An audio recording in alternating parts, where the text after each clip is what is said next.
भगवान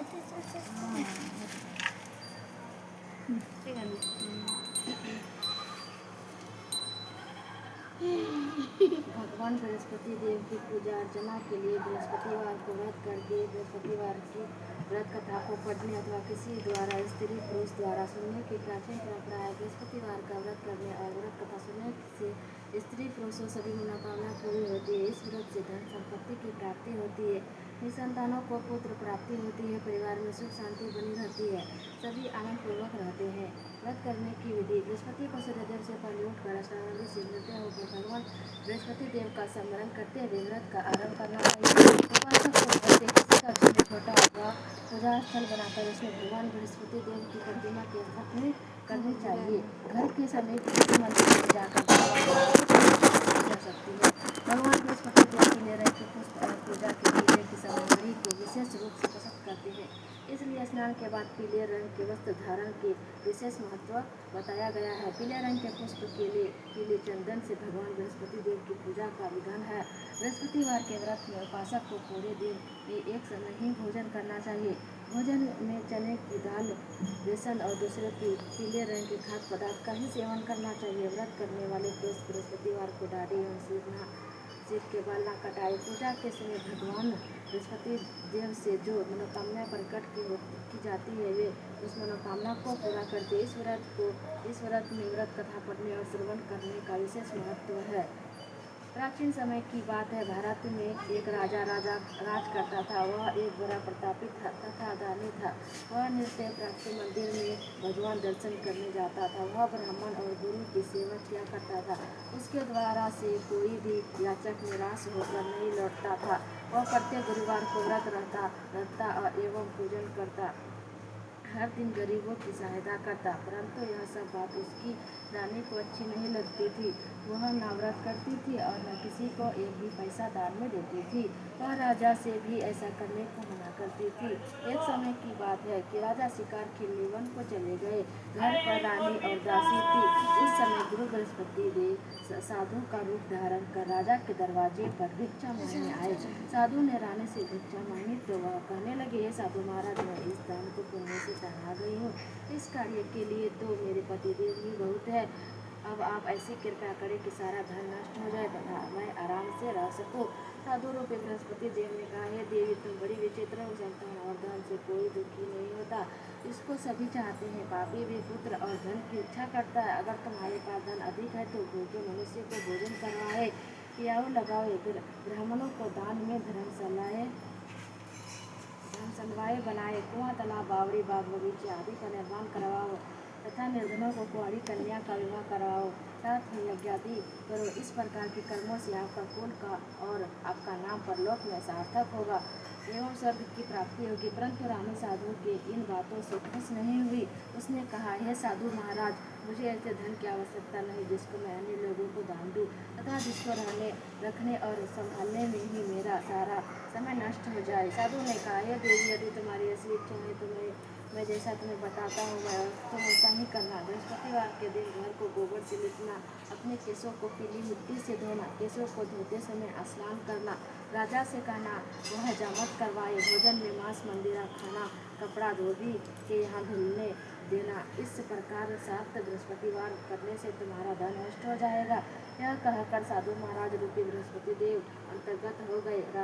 रानी ने साधु से कहने अनुसार 7 बृहस्पतिवार तक वैसा ही करने का विचार किया। साधु के बताए अनुसार कार्य करते हुए केवल 3 बृहस्पतिवार ही बीते थे कि उसके समस्त संपत्ति नष्ट हो गई। भोजन के लिए दोनों समय परिवार तरसने लगा था। सांसारिक भोगों से दुखी रहने लगा। तब वह राजा रानी से कहने लगा कि हे रानी, तुम यहाँ पर रहो, मैं दूसरे देश को जाता हूँ, क्योंकि यहाँ पर मुझे सभी मनुष्य जानते हैं, इसीलिए मैं यहाँ कोई कार्य नहीं कर सकता। मैं परदेश जा रहा हूँ, वहाँ कोई काम धंधा करूँगा, शायद हमारे भाग्य बदल जाए। ऐसा कहकर राजा परदेश चला गया। वह जंगल से लकड़ी काट कर लाता और शहर में बेचता। इसी तरह जीवन व्यतीत करने लगा। इधर राजा के बिना रानी और दासियां दुखी रहने लगी। किसी दिन भोजन मिलता और किसी दिन जल पीकर रह जाती। एक समय रानी और दासियों के साथ बिना भोजन के व्यतीत करना पड़ता तो रानी ने अपनी दासी से कहा, हे दासी, यहाँ पास ही के नगर में मेरी बहन रहती है। वह बड़ी धनवान है, तो उसके पास जा और वहाँ से 5 शेर बेझर मांग कर ले आ, जिससे कुछ समय के लिए गुजर हो जाएगा। दासी रानी के बहन के पास गई। रानी की बहन उस समय पूजा करती थी। बृहस्पतिवार का दिन था। दासी ने रानी की बहन से कहा, ये रानी, मुझे आपकी बहन ने भेजा है, मुझे 5 शेर भेजर दे दो। दासी ने यह बात अनेक बार कही, परंतु रानी की बहन ने कोई उत्तर नहीं दिया, क्योंकि वह उस समय बृहस्पतिवार की कथा सुन रही थी। जब दासी को रानी बहन से कोई उत्तर नहीं मिला तो वह बहुत दुखी हुई। उसे क्रोध भी आया। वह लौटकर रानी से बोली, हे रानी, आपकी बहन बहुत ही धनी स्त्री है। वह छोटे लोगों से बात भी नहीं करती।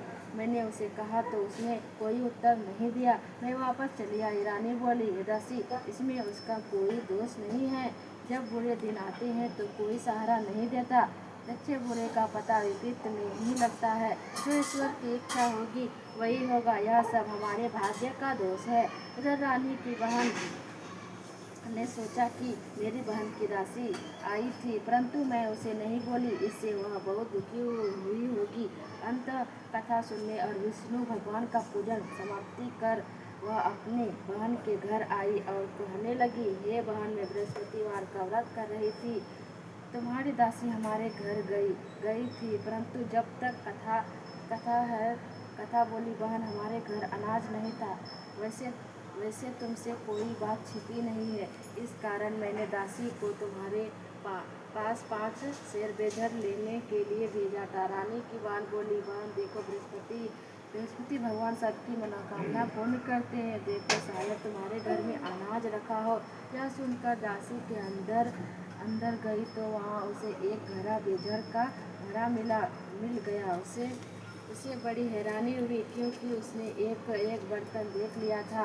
उसने बाहर आकर रानी को बताया। दासी अपनी रानी से कहने लगी, हे रानी, देखो, वैसे हमको जब अन्न नहीं मिलता तो हम रोज ही व्रत करते हैं। अगर इनसे व्रत की विधि और कथा पूछ ली जाए तो उसे हमें भी क्या करेंगे। दासी के कहने पर रानी ने अपनी बहन से बृहस्पतिवार व्रत के बारे में पूछा। उसकी बहन ने बताया, हे रानी बहन, बृहस्पतिवार को सूर्योदय से पूर्व उठकर स्नान करके बृहस्पतिवार का व्रत करना चाहिए, लेकिन उस दिन सिर नहीं धोना चाहिए। बृहस्पतिवार के व्रत में चने की दाल और मुनक्का से विष्णु भगवान का केले के वृक्ष जड़ से पूजन करे तथा दीपक जलावे। उस दिन एक ही समय भोजन करे। भोजन के लिए खाद्य पदार्थ का करे तथा कथा सुनने से इस प्रकार से गुरु भगवान प्रसन्न होते हैं, अन्न पुत्र धन देते हैं, मनोकामना पूर्ण होती है। व्रत और पूजन की विधि बताकर रानी की बहन अपने घर लौट गई। रानी और दासी दोनों ने निश्चय किया कि बृहस्पति देव भगवान का पूजन जरूर करेंगे। 7 दिन बाद जब बृहस्पतिवार आया तो उन्होंने व्रत रखा। घुड़साल में जाकर चना और गुड़ बीन लाई तथा उसकी दाल से केले की जड़ तथा विष्णु भगवान का पूजन किया। अब भोजन पीना कहाँ से आए। दोनों बड़ी दुखी हुई, परंतु उन्होंने किया था, इस कारण बृहस्पति देव भगवान प्रसन्न थे। एक साधारण व्यक्ति के रूप में वे 2 थालों में सुंदर पीला भोजन लेकर आए और दासी को देखकर बोला, हे दासी, यह भोजन तुम्हारे ही रानी के लिए है, तुम दोनों करना। दासी भोजन पाकर प्रसन्न हुई। रानी से बोली, रानी जी, भोजन कर लो। रानी को भोजन आने के बारे में कुछ नहीं पता था, इसलिए वह दासी से बोली, जाते ही भोजन कर, क्योंकि तुम्हारी व्यर्थ में आती है। दासी बोली, एक व्यक्ति भोजन दे गया। रानी कहने लगी, वह भोजन तेरे लिए दे गया, तुम ही भोजन कर। दासी ने कहा, व्यक्ति हम दोनों के लिए 2 थाली में भोजन दे गया है, इसलिए मैं और आप दोनों ही साथ भोजन करेगी। दोनों ने गुरु भगवान को नमस्कार कर भोजन प्रारंभ किया।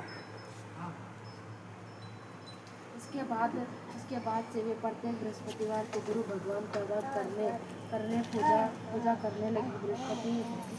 बृहस्पति भगवान की कृपा से उनके पास धन हो गया, परंतु रानी फिर पहले की तरह आलस्य करने लगी। तब दासी बोली, देखो रानी, तुम पहले भी इस प्रकार आलस्य करती थी। तुम्हें धन के रखने में कष्ट होता था, इस कारण सभी धन नष्ट हो गया। अब गुरु भगवान की कृपा से धन मिला है तो फिर तुम्हें आलस्य होता है। बड़ी मुसीबतों के बाद हमने यह धन पाया है, इसलिए हमें दान पुण्य करना चाहिए। तुम भूखे मनुष्य को भोजन कराए, पियाओ लगाओ, ब्राह्मणों को दान दो, कुआं, तालाब, बावड़ी आदि निर्माण करवाओ, मंदिर पाठशाला बनवाकर दान दो, कुंवारी कन्या का विवाह कराओ, धन के शुभ कार्य में खर्चा करो, जिससे तुम्हारे कुल का यश बढ़े तथा स्वर्ग प्राप्त हो और पीड़ित प्रसन्न हो। दासी की बात मानकर रानी ने इस प्रकार के कर्म करने प्रारंभ किए, जिससे उनका काफी यश मिलने लगा। एक दिन रानी और दासी आपस में विचार करने लगी कि ना जाने राजा किस दशा में होंगे, उनकी कोई खोज खबर नहीं है। गुरु भगवान से उन्होंने प्रार्थना की और भगवान ने रात्रि में राजा को स्वप्न में कहा, हे राजा, उठ, तेरी रानी तुझे याद करती है, अब अपने देश को लौट जा। राजा प्रातःकाल उठकर जंगल से लकड़ियां काटकर लाने के लिए जंगल की ओर चल पड़ा। जंगल से गुजरते हुए वह सोचने लगा, रानी की गलती से उसे कितने दुख भोगने पड़े। राजा पाठ छोड़कर उसे जंगल में आकर रहना पड़ा। जंगल से लकड़ियां काटकर उन्हें बेचकर गुजारा करना पड़ा। उसी समय उस जंगल में बृहस्पति देव एक साधु का रूप धारण कर आए और राजा के पास आकर बोले, हे लकड़हारे, तुम इस सुनसान जंगल में किस चिंता में बैठे हो, मुझे बतलाओ। यह सुन राजा के नेत्र में जल भर आया और साधु की वंदना कर बोला, हे प्रभु, आप सब कुछ जानने वाले हैं। इतना कहकर राजा ने साधु को अपनी संपूर्ण कहानी सुना दी। महात्मा दयालु होते हैं। वे राजा से बोले, हे राजा, तुम्हारी पत्नी ने बृहस्पति देव के प्रति अपराध किया था, जिसके कारण तुम्हारी यह दशा हुई है। अब तुम किसी प्रकार की चिंता मत करो, भगवान तुम्हें पहले से अधिक धन देंगे। देखो, तुम्हारी पत्नी ने बृहस्पतिवार का व्रत आरंभ किया है, पर अब तुम ही बृहस्पतिवार का व्रत करके चने की दाल एवं गुड़ जल के लोटे में डालकर केले का पूजन करो, फिर कथा कहो या सुनो, भगवान तुम्हारी सब मनोकामना पूर्ण करेंगे। साधु को प्रसन्न देखकर राजा बोला, हे प्रभु, मुझे लकड़ी बेचकर इतना भी पैसा नहीं बचता जिससे भोजन करने के उपरांत कुछ बचा सकूं। मैंने रात्रि में अपनी रानी को व्याकुल देखा, मेरे पास कोई साधन नहीं जिससे समाचार जान सकूं। फिर मैं बृहस्पति देव की क्या कहानी कहूँ, मुझको तो कुछ भी मालूम नहीं। साधु ने कहा, हे राजा, तुम किसी बात की चिंता मत करो। बृहस्पतिवार के दिन तुम रोजाना की तरह लकड़ियाँ लेकर शहर में जाओ, तुम्हें रोज से 2 गुना धन प्राप्त होगा, जिससे तुम भली भांति भोजन कर लोगे तथा बृहस्पति देव की पूजा का सामान भी आ जाएगा। बृहस्पति देव की कथा इस प्रकार है। प्राचीन काल में एक बहुत ही निर्दय ब्राह्मण था। उसकी कोई संतान नहीं थी। वह नित्य पूजा पाठ करता, परंतु उसकी स्त्री बहुत मलिनता के साथ रहती है। वह न स्नान करती और न किसी देवता का पूजन करती। प्रातःकाल उठते ही सर्वप्रथम भोजन करती, बाद में कोई अन्य करती। ब्राह्मण देवता बहुत दुखी रहते थे। पत्नी को बहुत समझाते, किंतु उसका कोई परिणाम न निकलता। भगवान की कृपा से ब्राह्मण की स्त्री के कन्या उत्पन्न हुई। वह कन्या अपने पिता के घर में बड़ी होने लगी। वह बालिका प्रातः स्नान करके भगवान विष्णु का जाप करती। वह बचपन से ही बृहस्पतिवार का व्रत करने में लगी थी। पूजा पाठ समाप्त कर स्कूल जाती, अपनी मुट्ठी में जौ भरकर ले जाती थी और पाठशाला जाने के मार्ग में डालती थी। वह जो स्वर्ण के हो जाते तो लौटते समय उनको बीन कर घर ले आती। एक दिन वह बालिका सूप में उन सोने की जौ को फटक कर साफ कर रही थी। तभी उसकी माँ ने देख लिया और कहा, हे बेटी, सोने के जौ को फटकने के लिए सोने का सूप होना चाहिए। दूसरे दिन गुरुवार था। इस कन्या ने व्रत रखा और बृहस्पति देव से प्रार्थना करके कहा, हे प्रभु, यदि मैंने सच्चे मन से आपकी पूजा की हो तो मुझे सोने का सुख दे दो। बृहस्पति देव ने उसकी प्रार्थना स्वीकार कर ली। रोजाना की तरह वह कन्या जो खिलाती हुई स्कूल चली गई। स्कूल से लौटकर जब वह जो भी रही थी तो बृहस्पति देव की कृपा से उसे सोने का सुख मिला। उसे वह घर ले आई और उससे जो स्वाप करने लगी, परंतु उसकी वही ढंग रहा। एक दिन की बात है, वह कन्या सोने के सूप में जो साफ कर रही थी, उस समय उस नगर का राजकुमार वहां से होकर निकला। इस कन्या के रूप में सोने के सूप में जो को साफ करते देखकर वह उस कन्या पर मोहित हो गया। राजमहल आकर वह भोजन तथा जल त्याग कर उदास होकर लेट गया। राजा को जब राजकुमार द्वारा अन्य जल त्यागने का समाचार ज्ञात हुआ तो अपने मंत्रियों के साथ वह अपने पुत्र के पास गए और बोले, हे बेटा, तुम्हें किस बात का कष्ट है? किसी के अपमान किया है अथवा कोई और कारण है? मुझे बताओ, मैं वही करूँगा जिससे तुम्हें प्रसन्नता हो। राजकुमार ने अपने पिता की बात सुनी तो वह बोला, मुझे आपकी कृपा से किसी बात का दुख नहीं है। किसी ने मेरा अपमान नहीं किया है, परंतु मैं उस लड़की के साथ विवाह करना चाहता हूँ जो सोने के सूप में जो साफ कर रही थी। यह सुन राजा आश्चर्य में पड़ गया और बोला, हे बेटा, इस तरह की कन्या का पता तुम्हें लगाओ, मैं उसके साथ तुम्हारा विवाह अवश्य ही करवा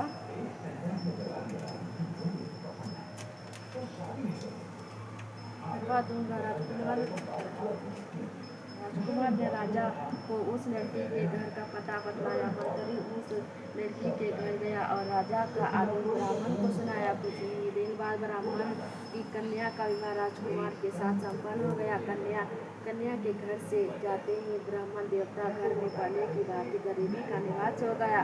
अब भोजन के लिए भी अन्य बड़ी मुश्किल से मिलता था। एक दिन दुखी होकर ब्राह्मण अपनी पुत्री से मिलने गया।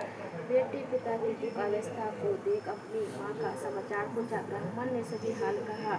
कन्या के बहुत सा धन देकर अपने पिता को विदा कर दिया। इस तरह ब्राह्मण का कुछ समय सुखपूर्वक व्यतीत हुआ, लेकिन कुछ दिन बाद फिर वही हाल हो गया। ब्राह्मण फिर अपनी कन्या के यहाँ गया और सभी हाल कहा तो पुत्री बोली, हे पिताजी, अब माताजी को यहाँ लावे, मैं उन्हें वह विधि बता दूंगी जिससे गरीबी दूर हो जाएगा।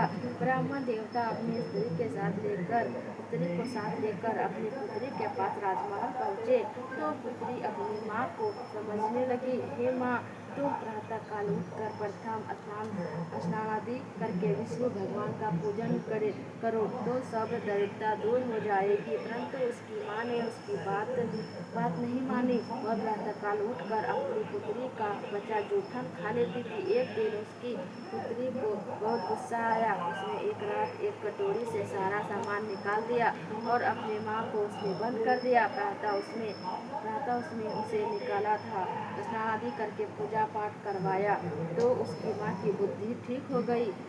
इसके बाद यह नियम से पूजा पाठ करती और प्रत्येक बृहस्पतिवार को व्रत रखने लगी। इस व्रत के प्रभाव से उसकी माँ भी बहुत धनवान हो गई। बृहस्पति देवताओं के प्रभाव से स्वर्ग गए। वह ब्राह्मण भी सुखपूर्वक इस प्रलोक का सुख होकर स्वर्ग को प्राप्ति हुआ। इस तरह कहानी कहकर साधु देवता से लोप हो गए। धीरे धीरे समय व्यतीत होने पर बृहस्पतिवार का दिन आया। राजा जंगल से लकड़ी काटकर किसी शहर में बेचने गया। उसे उस दिन से दिनों से अधिक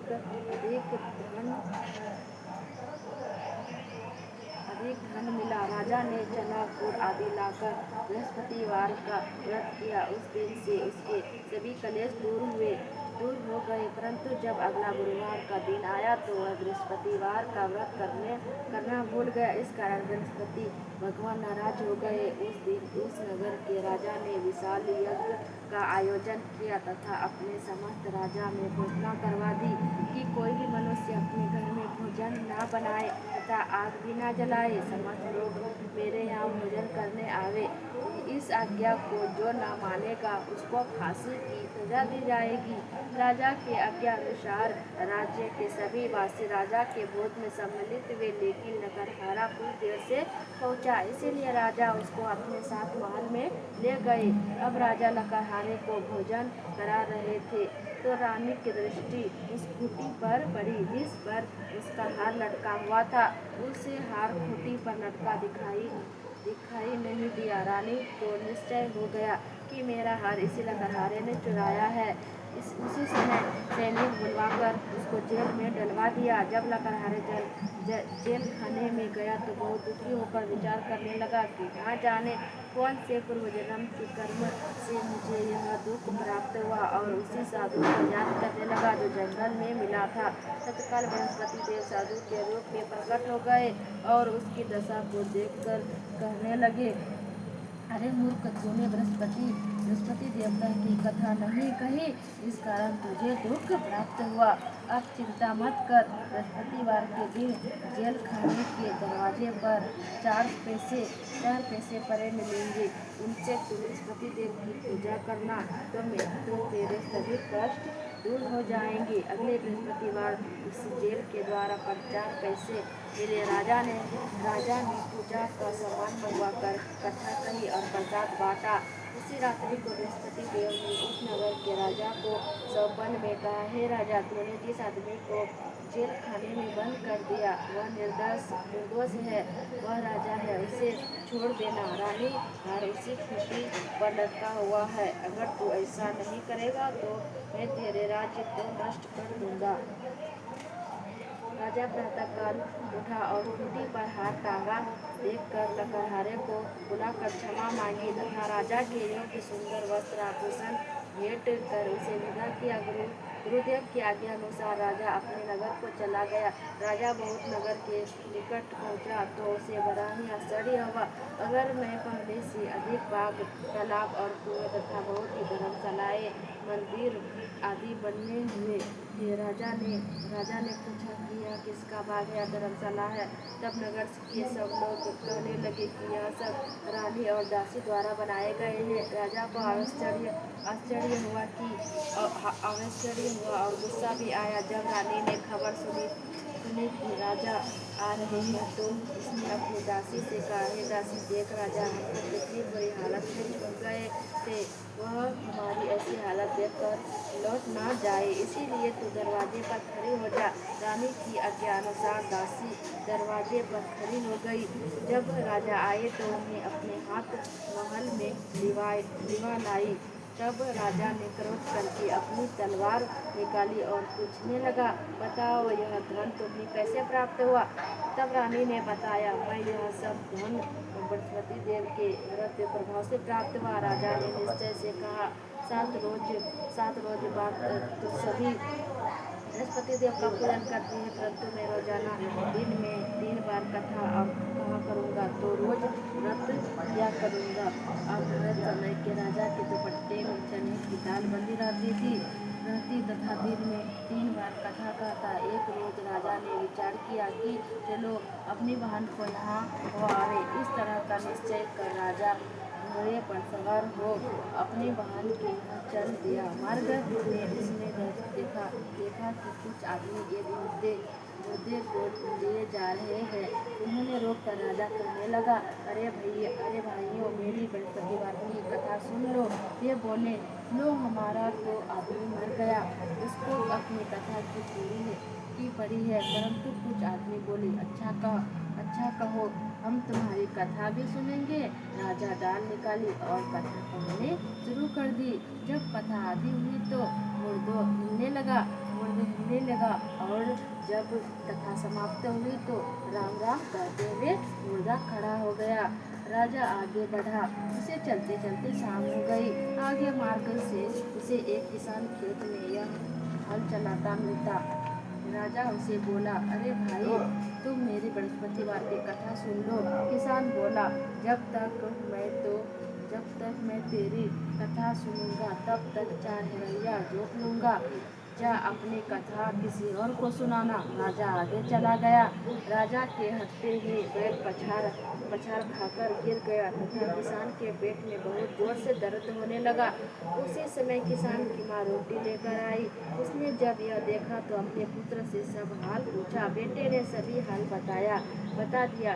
बुढ़िया दौड़ी दौड़ी उस घुड़सवार के पास गई और उससे बोली, मैं तेरी कथा सुनूंगी। तू अपनी कथा मेरे खेत पर ही चलाकर कहना। राजा ने लौटकर बुढ़िया के खेत पर जाकर कथा कही, जिसके सुनते ही बैल खड़े हो गए तथा किसान को पेट का दर्द भी बंद हो गया। राजा अपनी बहन के घर पहुंच गया। बहन ने भाई की खूब मेहमानी की।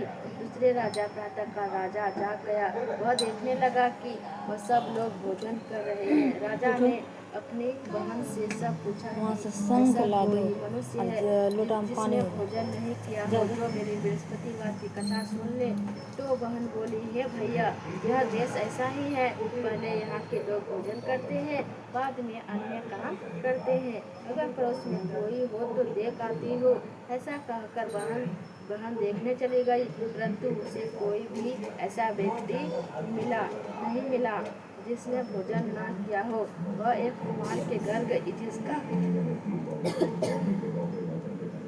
जिसका लड़का बीमार था। उसे मालूम हुआ कि उसके यहाँ 3 दिन से किसी ने भोजन नहीं किया है। रानी ने अपने भाई की कथा सुनने के लिए कुम्हार से कहा। वह तैयार हो गया। राजा ने जाकर बृहस्पतिवार की कथा कही, जिसको सुनकर उसका लड़का ठीक हो गया। अब तो राजा की प्रशंसा होने लगी। एक दिन राजा ने अपनी बहन से कहा, हे बहन, मैं अपने घर जाऊंगा, तभी तुम भी तैयार हो जाओ। राजा की बहन ने अपने सास से अपने भाई के साथ जाने की आज्ञा मांगी। सास बोली, चली जा, परंतु अपने लड़कों को मत ले जाना, क्योंकि तेरे भाई को कोई संतान नहीं होती है। बहन ने अपने भाई से कहा, हे भैया, मैं तो चलूंगी, परंतु कोई बालक नहीं जाएगा। राजा ने कहा, अब कोई बालक नहीं चलेगा। अब तब तुम जाकर ही क्या करोगी? दुखी मन से राजा अपने नगर को लौट आया। राजा ने अपनी रानी से कहा, हम निसंतान हैं, इसीलिए कोई हमारे घर आना पसंद नहीं करता। इतना कह वह बिना भोजन आदि किए शैया पर लौट गया। रानी बोली, हे प्रभु, बृहस्पति देव ने हमें सब कुछ दिया है, वे हमें संतान भी अवश्य देंगे। उसी रात बृहस्पति देव ने राजा को स्वप्न में कहा, हे राजा, उठ, सभी सोच त्याग दे, तेरी रानी गर्भवती है। राजा को यह जानकर बड़ी खुशी हुई। 9वें महीने के गर्भ से एक सुंदर पुत्र पैदा हुआ। जब राजा की बहन ने यह शुभ समाचार सुना तो वह बहुत खुश हुई तथा बधाई लेकर अपने भाई के यहाँ आई। तभी रानी ने कहा, घोड़ा चढ़कर नहीं आई, गधा चढ़ी आई। राजा की बहन बोली, भाई, इस प्रकार ना कहती तो मैं औलाद कैसे मिलती। बृहस्पति देव ऐसे ही जिसके मन में जो कामनाएं रहती है सभी को पूर्ण करते हैं। जो सदा भावना पूर्वक बृहस्पतिवार का व्रत करता है वह पढ़ता है अथवा सुनता है और दूसरे को सुनाता है, बृहस्पति देव उसकी सभी मनोकामना पूर्ण करते हैं। बृहस्पति देव उनकी सदैव रक्षा करते हैं। जो संसार में सद्भावना एवं सच्चे हृदय से बृहस्पति देव का पूजन करते हैं उनकी सभी मनोकामना उसी प्रकार पूर्ण होती है जैसे रानी और राजा ने बृहस्पति देव की कथा का गुणगान किया।